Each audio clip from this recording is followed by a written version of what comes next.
दुनिया को बताया गया ट्रंप का घमंड भारत पर भारी पड़ेगा। आज उसी घमंड को अमेरिका के मीडिया ने कर दिया चकनाचूर। भारत की हो गई जीत। कल तक कहा जा रहा था भारत ने झुककर अमेरिका से समझौता कर लिया। आज खुलासा हो गया भारत नहीं झुका था अमेरिका। अमेरिकी पत्रकार का दावा। धमकियों से भारत को कंट्रोल करने का खेल खेलना चाहता था अमेरिका, लेकिन खेल हुआ खत्म। विदेशी पत्रकार ने सुनाई जीत भारत के नाम कैसे लिखी गई। जो लोग कल तक भारत के स्वाभिमान पर सवाल उठा रहे थे और कह रहे थे कि प्रधानमंत्री नरेंद्र मोदी ने अमेरिका के आगे घुटने टेक दिए, भारत ने घुटने टेक दिए, आज उनके लिए तमाचा किसी भारतीय ने नहीं बल्कि अमेरिका के मशहूर पत्रकार टकर कार्लसन और रिक सांचेज ने जड़ दिया है। जब भारत के अपने ही कुछ लोग ट्रंप के फर्जी ईगो की तारीफ के पुल बांध रहे थे, तब टकर कार्लसन ने ट्रंप के उस गुब्बारे की हवा निकाल दी जिसे दिखाकर भारत को डराने की कोशिश की जा रही थी। टकर कार्लसन ने यह दो टूक कह दिया कि ये वो भारत नहीं है जिसे 25 साल पहले अमेरिका डिक्टेट करता था, बल्कि ये वो नया भारत है जिससे अब अमेरिका को शर्तें नेगोशिएट करनी पड़ती हैं।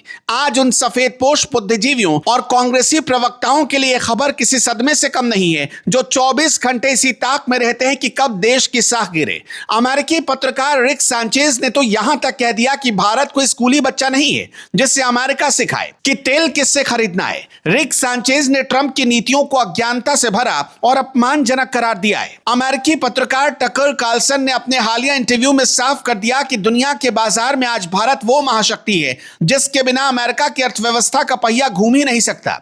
टकर ने ट्रंप के उस कथित ईगो की पोल खोल दी जिसमें वो खुद को दुनिया का सबसे बड़ा डीलर बताते थे। हकीकत यह है कि भारत ने अपनी रणनीतिक आजादी से 1 इंच भी समझौता नहीं किया। जब ट्रंप भारत को टैरिफ किंग कह रहे थे और 50% टैक्स की धमकी दे रहे थे, तब भारत ने शांति से अपनी बिसात बिछाई। अजित डोवाल का वॉशिंगटन जाना और वहां के हुक्मरानों को सीधे शब्दों में चेतावनी देना यह बताता है कि नया भारत दबकर नहीं बल्कि डट कर बात करता है।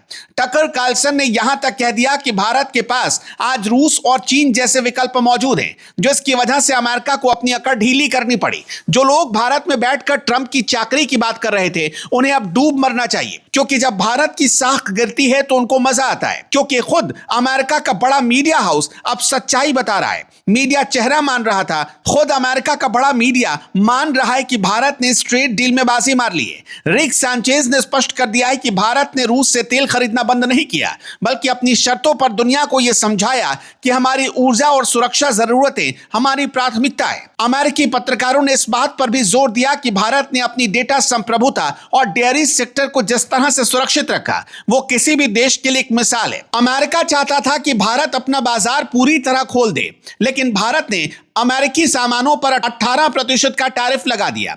यह 18% का आंकड़ा ट्रंप की हार का प्रतीक है, क्योंकि वो इसे शून्य पर लाना चाहते थे और भारत को ब्लैकमेल कर रहे थे। कांग्रेसी सांसदों और विपक्ष के नेताओं को शायद यह बात हजम नहीं हो रही है कि कैसे एक मजबूत नेतृत्व ने दुनिया के सबसे ताकतवर मुल्क को अपनी उंगलियों पर नचा दिया। टकर कार्लसन ने अपनी रिपोर्ट में यह भी जिक्र किया कि भारत का मध्यम वर्ग और उसकी खरीदने की क्षमता अमेरिका की मजबूरी बन चुकी है।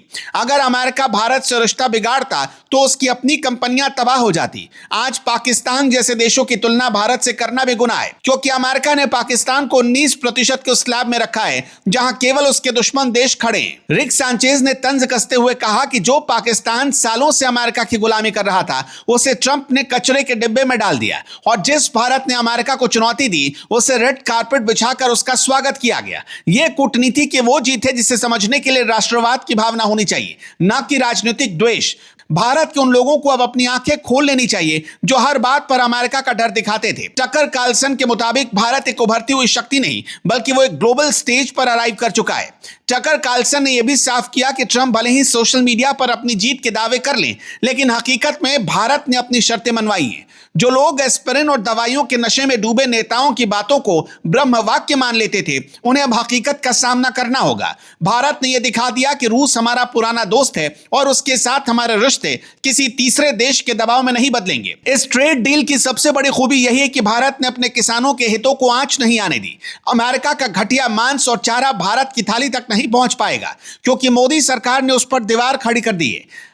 कुल मिलाकर यह कहा जा सकता है कि ट्रेड डील भारत के बढ़ते कद और उसकी अडिग इच्छा शक्ति की जीत है। टकर कार्लसन और रिक सांचेज जैसे पत्रकारों के इन बयानों ने भारत के उन जयचंदों का चेहरा बेनकाब कर दिया जो विदेशी धरती पर जाकर देश की बुराई करते हैं। भारत हारने वाला देश नहीं बल्कि जीतने वाला राष्ट्र बन चुका है। जो लोग 18% और 19% के इस खेल को समझ नहीं रहे, उन्हें अमेरिकी मीडिया के इन रिपोर्ट्स को बार बार पढ़ना चाहिए। भारत ने अमेरिका को बता दिया कि हम बराबर के पार्टनर हैं, कोई पिछलग्गू नहीं। अब सोच कर देखिए, पाकिस्तान इतने दिनों से अमेरिका के पीछे पीछे घूम रहा था, यहां तक कि अपने सारे रेयर अर्थ मिनरल्स अमेरिका के नाम कर चुका था। इसके बावजूद अमेरिका ने उस पर कितना प्रतिशत टैरिफ लगाया? 19%। और भारत पर, जो भारत अमेरिका को आंख दिखा रहा था, उस पर लगा सिर्फ 18%, यानी पाकिस्तान से भी कम। यह होती है सच्ची डील। अब आप ही बताइए कि जीता कौन, पाकिस्तान, अमेरिका या फिर भारत? अब समय आ गया है कि देश के भीतर बैठे लोग भी देश की उपलब्धियों पर नाज करना सीखें। भारत की ये जीत आने वाली सदियों तक याद रखी जाएगी, क्योंकि हमने दुनिया के थानेदार को उसकी सही जगह दिखा दी है।